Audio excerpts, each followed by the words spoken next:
모두 되길 바랍니다. 오늘은 고 삼성의 이병철 회장이 16번째로 질문한 내용입니다.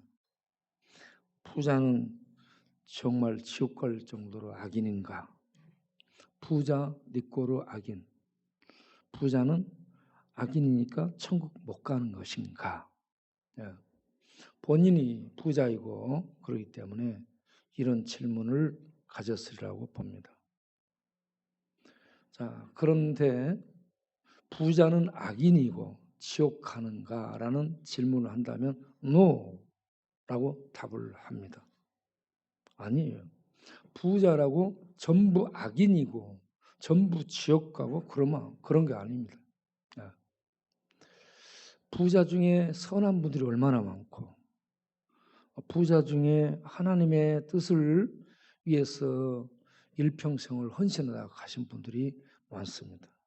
그래서 이분의 생각처럼 부자, 니꼬르 악인, 니꼬르 지옥, 이거는 등식이 성립하지 않은 그런 개념이라는 것을 먼저 말씀을 드립니다. 그럼 우리가 잠깐 화면을 보면서 보도록 하겠습니다. 자, 부자에 대한 일반적인 세상의 평가, 세상의 개념은 뭔가? 부자는 복받은 사람입니다. 그리고 성공한 사람이죠. 그리고 대부분 똑똑한 사람들입니다. 그래서 부를 얻게 됩니다. 다음, 성경적으로는 부자를 어떻게 평하나? 하나님께 복 받은 사람이라고 평합니다. 여러분, 믿는 자다, 안 믿는 자나, 부자나 또 가난한 자나 받은 복 자체는 나쁜 게 아닙니다. 복은 하나님이 주시는 것이기 때문에 믿는 자든 안 믿는 자든 하나님이 주시는 것이기 때문에 복은 좋은 겁니다. 자, 그러면 그 다음을 보겠습니다. 복에 대한 성경의 가르침은 무엇인가? 이 복은 하나님께 있으며 부자들은 하나님께 복을 받은 것임을 말씀합니다. 부자가 되려면 하나님께 복을 받아야 부자가 되는 겁니다. 대표적인 구약의 두 명을 거론해서 설명드리면 이삭이 이 블레셋 땅에 거주하게 되면 애굽으로 가지 않고 블레셋 땅에 거주하면 하나님이 복 주겠다라고 약속합니다. 그 말씀 순종해서 블레셋 땅에 거주할 때에 하나님께서 이삭에게 복을 줍니다. 그게 창세기 26장 12, 13절 말씀인데 여호와께서 복을 주심으로 12절입니다. 13절 이삭이 창대하고 왕성하여 마침내 거부가 되었더라. 그래서 그쪽에 왕이 시기하고 질투할 정도로 부자가 되게 됩니다. 부는 하나님 말씀을 순종하면 하나님이 주십니다. 여러분들이 순종해서 하나님께 복을 받는 축복받는 여러분 되시기 바랍니다. 다음 다윗은 역대상 29장 12절을 통하여서 부와 귀가 하나님께 있다라는 것을 밝혀줍니다. 다윗이 아버지의 막둥이 아들입니다. 아버지 안중에도 없던 아들이 다윗입니다. 그런 다윗이 이스라엘 왕이 되는 권세를 누리고 가는 데마다 승승장구하는 전쟁의 용사요 승리자요. 하나님의 놀라운 은혜와 감동을 받아 수많은 시를 쓰고 노래를 부른 또 악기를 잘 연주한 이러한 많은 재주를 갖게 됐는데 그가 그 모든 것은 하나님이 주셨음을 밝히고 있습니다. 부귀와 존귀함이 하나님께서 주시는 것이고 그리고 하나님은 만유의 주인이시고 그 하나님의 손에 권세가 있습니다. 권세가 사람에게서 얻어지는 것이 아니고 하나님께 있습니다. 권세와 능력이 있사오니 이걸 하나님이 인간에게 주는 겁니다. 그래서 맡기고 그걸 행하도록 하나님의 통치에 참여하고 하나님의 부요함을 누리도록 축복하는 거죠. 권세와 능력이 있사오니 모든 자를 크게 하심. 어떤 사람을 크게 하셨다. 어떤 사람을 강하게 하셨다. 이게 본인의 힘으로 실력으로 되는 게 아니고 하나님께서 그걸 허락하셨다는 얘기입니다. 본인은 성실함이 있고 믿음이 있어야 되겠죠. 예, 그래서 하나님이 그런 자들에게 맡기는 겁니다. 그래서 주의 손에 있나이다. 이 모든 것이 주에게 있다. 주께서 주신다. 주께서 주셨다가 거두기도 하신다. 이렇게 부와 기가 모두 하나님께 있다. 이걸 어떤 자가 받는데 그걸 받는 자들이 복받은 자라라고 말씀을 하고 있다는 얘기입니다. 여러분도 이런 복을 받아서 누리기를 바랍니다. 다음. 그러면 부자가 악인이라고 생각하는데 그렇지가 않습니다. 악인에 대한 생각을 우리가 살펴보겠습니다. 세상적으로 일반적인 악인에 대한 개념은 올바르지 못하고 삭하고 그래서 악을 행하는 사람을 악인이라고 평가하죠. 물론 이런 사람이 악인이에요. 그런데 성경적인 악인은 어떤 사람이냐면 히브리어로 라샤라고 하고 영어로 godless라고 얘기하죠. 그래서 이 의미는 하나님이 없는 사람을 의미합니다. 악인은 하나님이 없는 사람이에요. 하나님 없이 사는 사람. 하나님을 떠나서 자기가 주인이 되고 우상이 주인이 되고 물질이 주인이 되고 세상이 주인이 돼서 세상 따라서 살아가는 사람. 하나님의 뜻과 하나님의 성품과 하나님의 태도에 거역하고 거스리고 자기 생각대로 이렇게 살아가는 사람을 악인이라고 얘기합니다. 성경에 보면 시편 18편 21절에 내가 여호와의 도를 지키고 악하게 내 하나님을 떠나지 아니하였으며 하나님을 떠나서 하나님 없이 사는 것을 악이라 그렇게 사는 사람을 악인이라고 한다는 얘기입니다. 그러면 하나님 없이 사는 사람은 부자이든 가난한 자든 누구든지 하나님 없이 사는 사람이 악인이지 부자가 꼭 악인은 아니다 하는 얘기입니다. 넘겨보시고 우리가 읽은 이 마태복음 19장의 낙타 낙타에 대한 번역을 살펴보면 이 낙타는 아람어로 감라라고 하고요. 밧줄을 감타라고 합니다. 헬라어 그리스어로 낙타는 카멜로스, 밧줄은 카밀로스. 여기에서 글자 하나씩 다르죠. 철자, 스펠링이나 이 발음이 비슷합니다. 그래서 학자들이 이거 밧줄을 낙타로 잘못 번역한 거 아니냐 이런 이 견해를 내세우는 사람들도 상당히 있습니다. 그러면 낙타를 밧줄로 바꿔서 번역했다. 해보면 밧줄을 바늘구멍에 넣는 것이 부자가 천국 가는 것보다 쉽다라는 뜻이 된다는 겁니다. 그러니까 여러분 이 밧줄이 바늘귀에 들어갑니까? 못 들어가는 거죠. 바늘귀에 낙타도 못 들어가고 바늘귀도 못 들어갑니다. 바늘귀와 낙타로 표현되는 거예요. 이런 사람이 부자.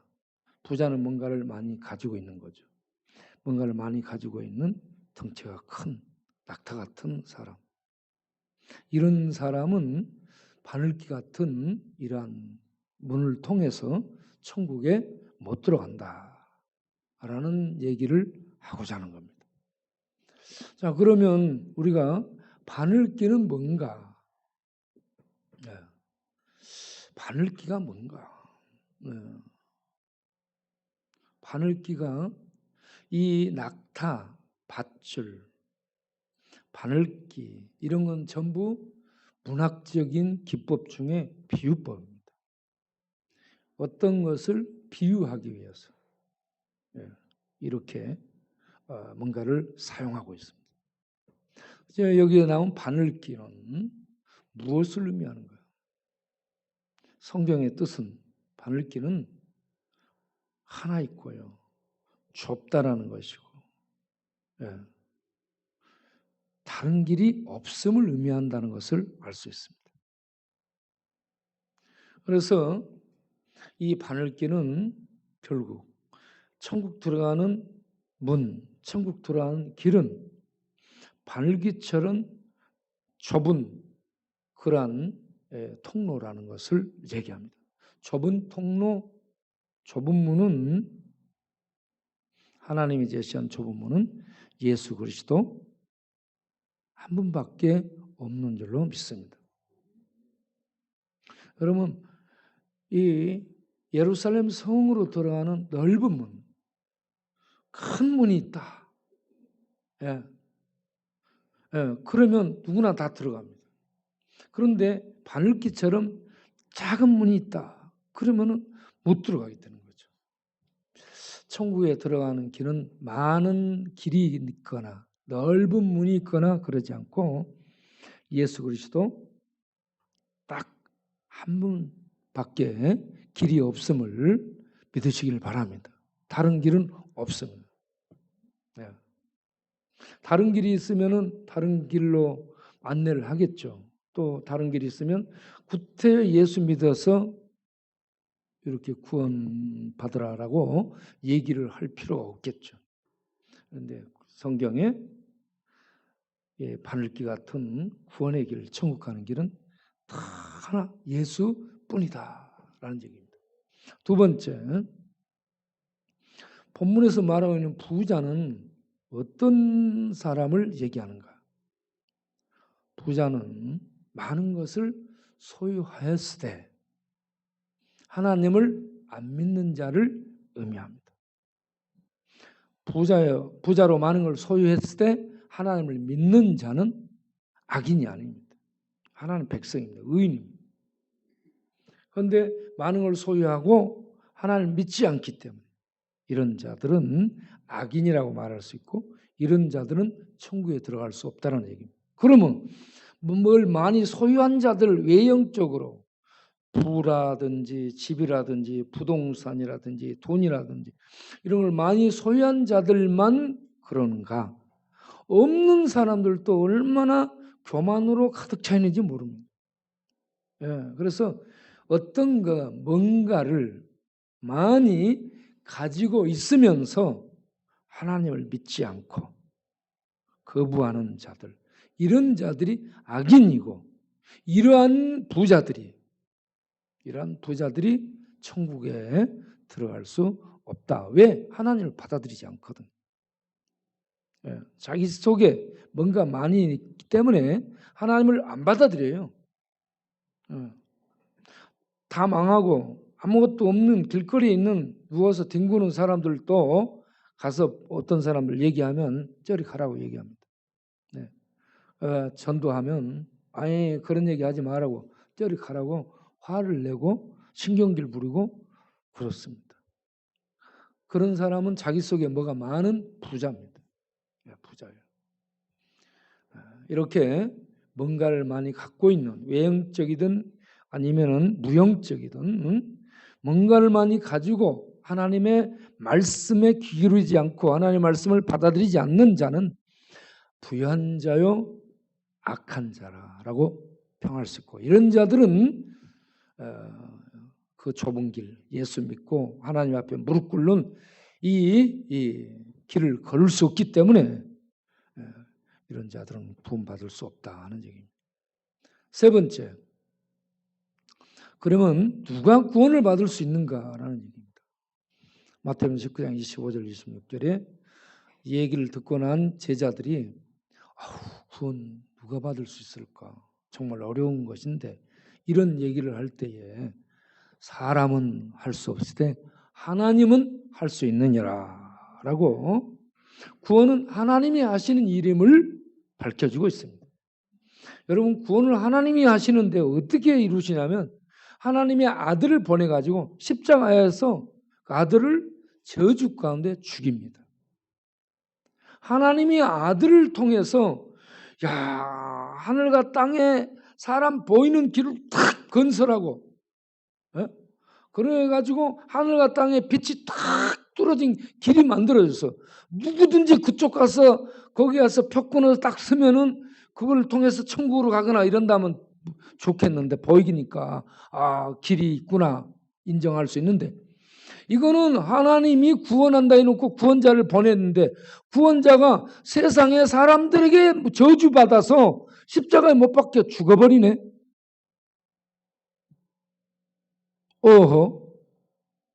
그렇게 하나님의 아들이 십자가에 못 박혀 저주 속에 죽어버리는데 이걸 통해 구원을 이루었다네. 이게 이해가 안 되는 겁니다.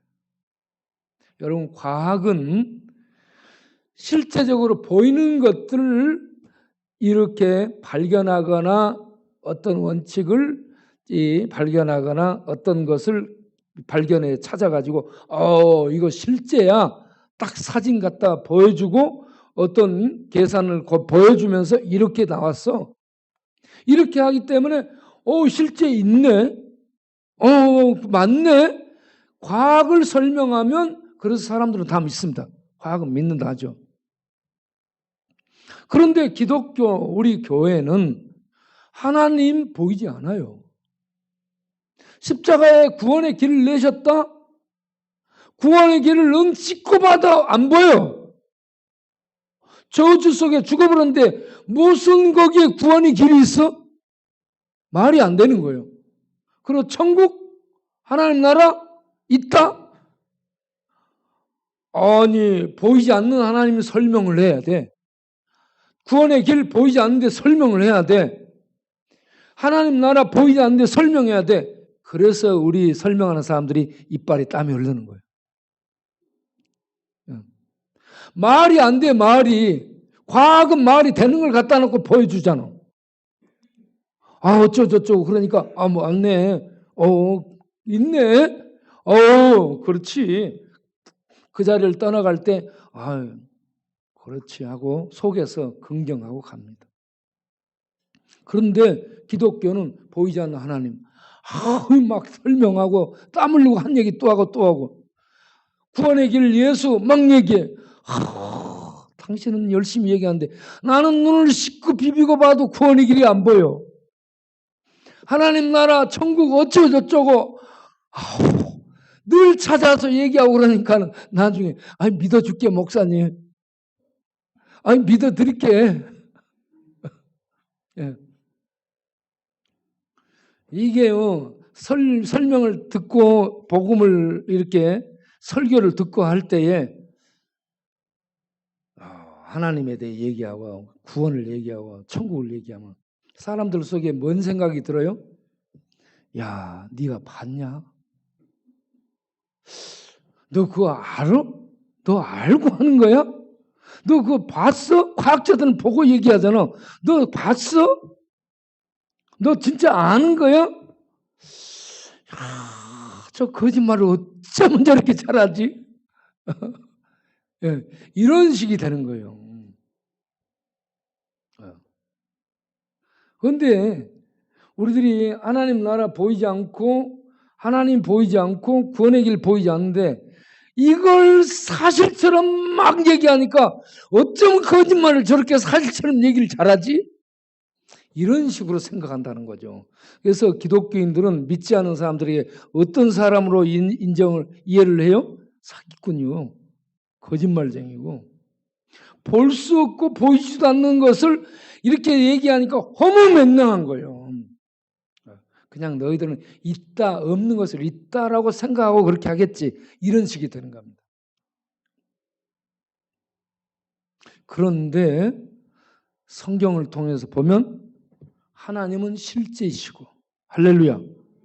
하나님의 아들을 보내셔서 십자가에서 저주를 받고 죽으면서 구원의 길을 여시고, 구원을 거기서 이루시고 완성하셔서 예수를 믿게 되면 구원에 참여하도록 이렇게 하나님께서 이루셨다는 얘기입니다.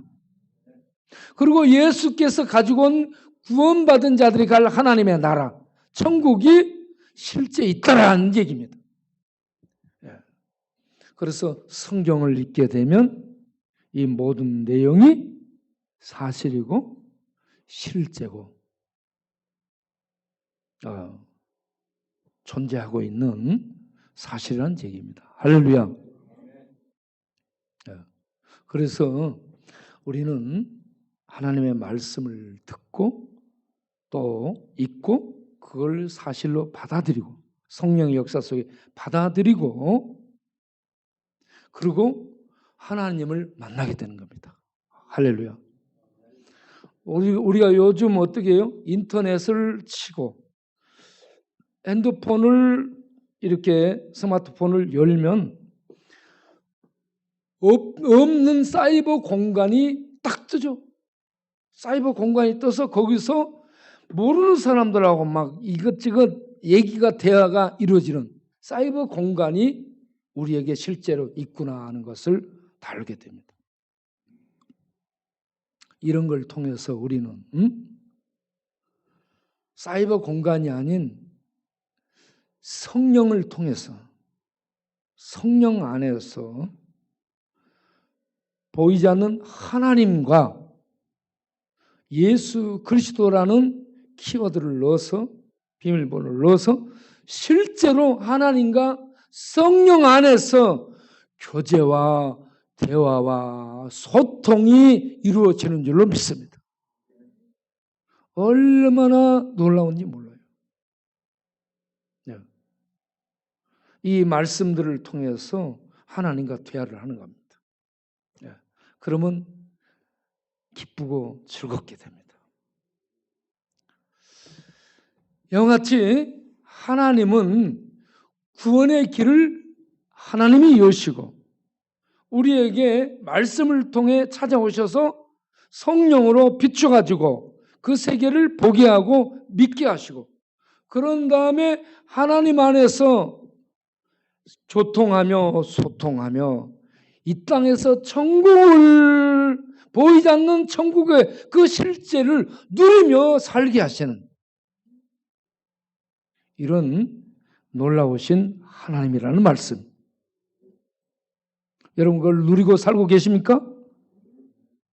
성령 안에서 사이버 공간이 아닌 사이버 공간에서 사람들과 대화하지만 성령 안에서 말씀을 통해 예수 그리스도를 입력해 가지고 하나님과 짠 열려 하나님과 연합이 돼 가지고 이제 그때부터 소통이 되는 이 놀라운 이 땅에 있으면서 천국을 누리며 하나님과 소통하는 빛의 그 하나님과 소통하는 이 빛의 세계와 소통하는 놀라운 이런 구원을 우리 하나님이 하신다. 그 세계에 우리가 들어가서 이 구원을 누리게 하시는 일을 하나님이 하신다. 과학자가 하는 게 아니고. 그래서 사람으로는 할 수 없으되 하나님은 다 하실 수 있느니라. 하나님이 구원을 계획하시고 구원을 이루시고 우리에게 구원을 믿음으로 참여케 하시고 이 땅에서 구원을 누리며 살게 하시는 이 모든 것을 하나님이 하시는 것. 우리는 이것을 받아들이면 됩니다.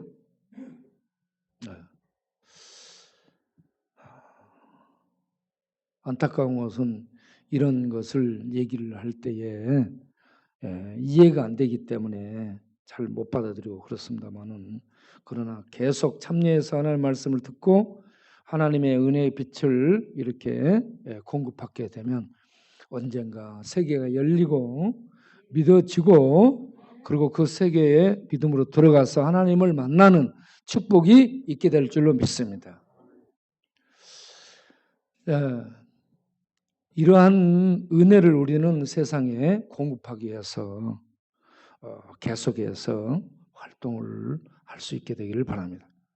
시편, 욥기, 잠언, 전도서 그리고 에스겔 이런 서신을 보게 이런 책을 보게 되면 거기에 악인이라는 단어가 많이 나옵니다. 악인들, 하나님을 떠난 악인들. 그런 자들에게 먼저 하나님을 알게 된 자들이 가서 그들을 깨우치라고 말씀합니다. 에스겔에게 네가 저기 악인이 있다 하자. 그 악인을 깨우치면 너에게서 내가 죄를 묻지 않겠는데 네가 저 악인들에게 죄를 깨우치지 못하면 저 악인들의 죄를 너한테 묻겠다. 이거는 뭐냐? 부지런히 가서 복음을 전해서 그들을 깨우쳐 그들이 하나님 앞에 회개하고 돌아올 수 있도록 안내하는 역할을 감당하라 하는 말씀. 오늘 우리가 이 말씀을 받아서 세상에 하나님을 모르는 그런 악인들에게 부자든 가난한 자든 하나님을 알지 못하는 그런 악인들에게 이 하나님의 말씀을 부지런히 전해서 그들이 깨우치고 하나님 앞에 돌아오도록 인도하는 역할을 우리가 잘 감당할 수 있게 되기를 바랍니다. 결론을 맺겠습니다. 결론을 오늘 말씀의 결론을 보게 되면 부자는 악인이 아니라는 얘기입니다. 부자는 선인일 수 있어요. 또 부자가 악인일 수도 있습니다. 그러면 악인은 어떤 자인가? 상관없어요. 부자든 가난한 자든 상관없이 하나님을 믿지 않는 하나님 없이 사는 자가 악인입니다. 우리가 다니다 보면 물질적으로 가난해. 그런데 속에 교만이 가득 차. 교만이 아주 부자. 이런 사람들도 있습니다. 뭔가를 많이 가지고 있으면서 물질이든 외형적이든 이 모형적이든 뭔가를 가지고 하나님의 말씀을 받아들이지 않는 하나님의 구원으로 예수를 받아들이지 않는 자들이 악인이고 부자입니다. 뭔가를 많이 갖고 있는 부자. 이런 자들은 천국을 갈 수 없습니다. 그럼 누가 천국 갈 수 있는가? 겸손하게 하나님의 말씀을 받아들이는 자. 그래서 예수님이 마태복음 5장 3절에 뭐라고 얘기했어요? 심령이 가난한 자는 복이 있나니 천국이 저희 것임이라. 할렐루야. 심령이 가난한 자. 내면 세계가 가난해서 하나님의 은혜를 구하는 사람. 내면적으로 내가 어떤 자랑거리가 없고 하나님 앞에 내세울 것이 없는, 그래서 하나님은 진노를 받을 수밖에 없다라는 것을 발견하고 하나님의 은혜를 구하며 하나님 앞에 나아가는 이런 사람을 심령이 가난한 자라고 얘기하죠.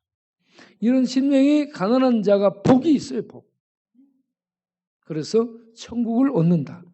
구약에서는 물질적인 복과 자녀들의 복과 땅의 복으로 하나님의 복을 얘기했습니다. 이 복은 신약에서 하나님 나라 영생 얻는 것으로 설명이 됩니다.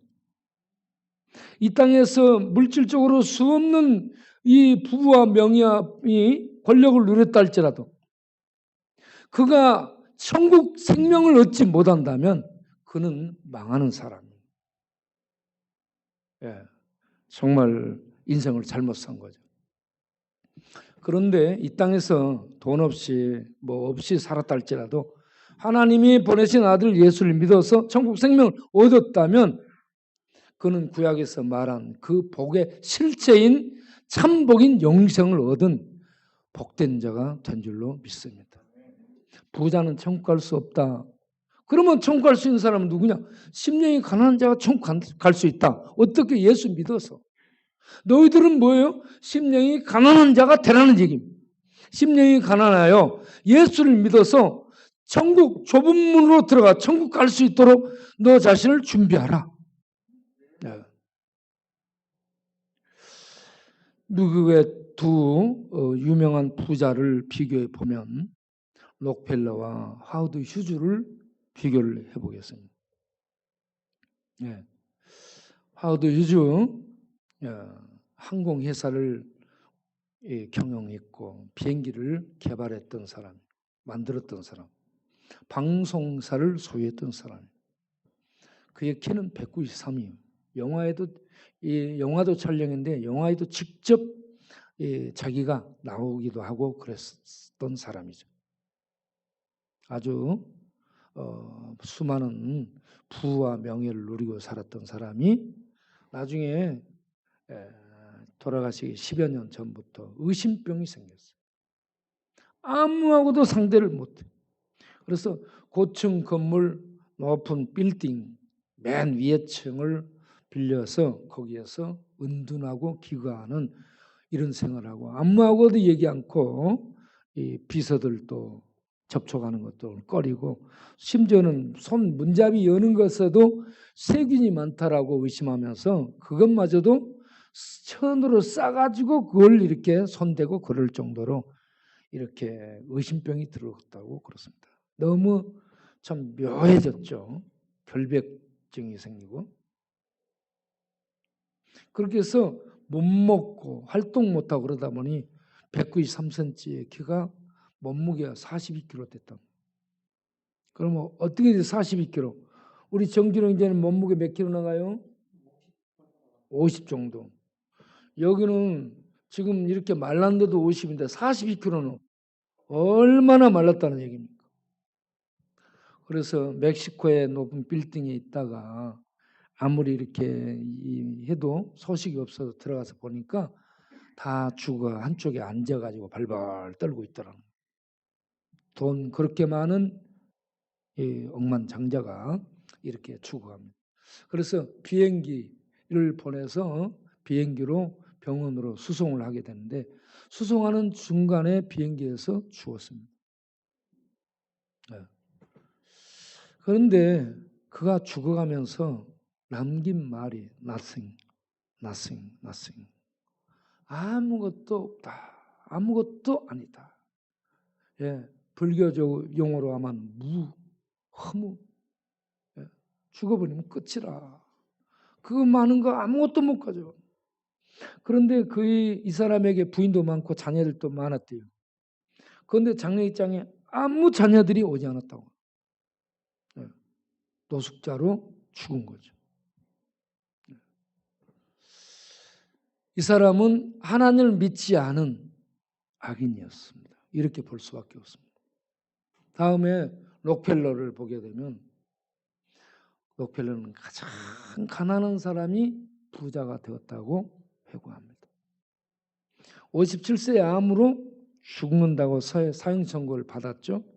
그런데 병원에서 그가 로비에서 병원비를 못 내고 서로 다투는 모녀를 보고 부활을 시켜서 병원비를 대주라 하고 그들이 치료되고 차도가 생기는 걸 보고 거기에서 기쁨을 느끼게 되고 그 후로 계속 나누고 베푸는 삶을 살게 돼요. 그래서 가장 많은 기부를 한 사람으로 남겨졌어요.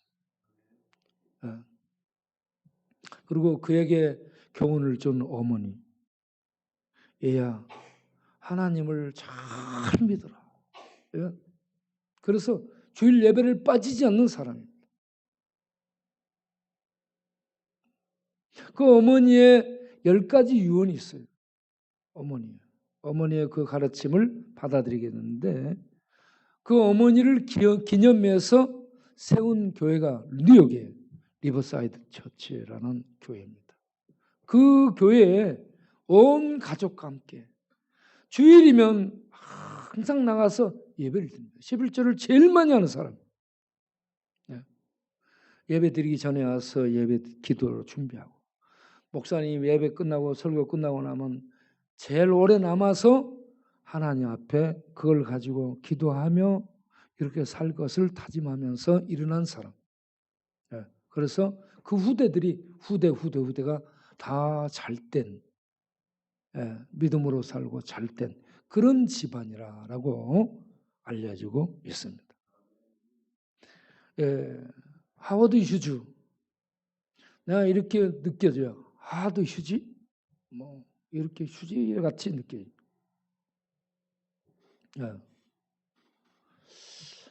돈 많고 평생에 그렇게 살았을지라도 하나님 없이 살면 불안, 공포, 죽음에 대한 두려움, 인생 허무, 무상 이런 것들에 잡혀서 하워드 휴즈처럼 벌벌 떨다가 이렇게 죽어가게 되는 겁니다. 그래서 허무함을. 그런데 예수님 믿고 살다가 가잖아요. 그러면 우리 하나님의 빛의 세계를 보면서 평강 중에 이렇게 하나님의 세계로 들어갈 수 있게 됩니다. 우리 모두 다 하나님 믿고 하나님의 그 부요함을 세상에 나누며 살면서 우리 주님이 우리를 부르러 오셨을 때에 기쁨으로 들어갈 수 있는 그런 우리 모두가 되기를 바랍니다. 저는 진정한 부자는 예수를 소유하여 예수 안에서 생명과 평강과 천국과 자유와 기쁨과 하늘의 생명의 능력들을 경험하고 사는 사람, 누리며 사는 사람, 이걸 이웃들에게 베풀며 흘려보내며 나누며 사는 사람이 진정한 부자라고 믿습니다. 이 부는 예수 안에 있습니다. 예수 이름은 기도할 때 마무리하는 키 정도가 아닙니다. 예수는 하나님이시면서 모든 걸 갖고 있는 전부입니다. 그 안에 모든 부요함, 그 안에 모든 은혜, 그 예수 그리스도 안에 우리가 추구하는 모든 복이 있습니다.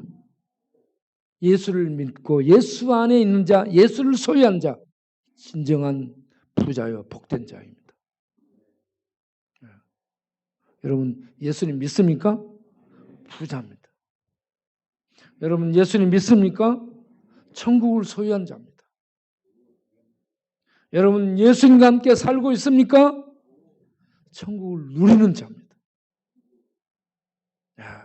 이 얼마나 복된 자입니까? 여러분 스스로 예수를 믿는 자는 부유한 자임을 인식하고 부자로서 나누며 베풀며 사는 그런 복을 누리는 자들이 되시기 바랍니다. 우리가 하늘에서 들려오는 이 말씀 한번 들어보겠습니다. 바늘귀처럼. 왜 이 바늘귀라고 얘기하고 있는가? 하나님이 하늘에서 들려주는 말씀을 들어보겠습니다. 요한복음 14장 6절 말씀. 무슨 말씀이요? 예수께서 이르시되 나는 뭐라고 했어요? 다 같이 읽어보겠습니다. 길이요 진리요 생명이니 나로 말미암지 않고는 아무도 아버지께로 올 자가 없느니라. 아멘. 예수 그리스도 그 문, 그분 그 통로를 통하지 않고는 아무도 아버지께로 올 수 없다. 이 진리를 믿기 바랍니다. 이 진리를 믿고 전할 수 있기를 바랍니다. 이 진리를 깨달은 사람이 누구요? 베드로가 사도행전 4장 12절에 그렇게 얘기하죠. 다른 이로서는 천하 인간에게 구원을 얻을 만한 다른 이름을 우리에게 주신 일이 없느니라. 예수 이름 외에는 다른 길이 없다라는 얘기입니다. 베드로가 이걸 알고 이걸 전하다 죽었습니다.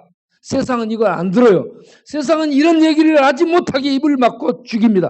그럴지라도 진리를 외치다가 구원의 길을 전하다가 가는 우리 모두 되시기를 바랍니다.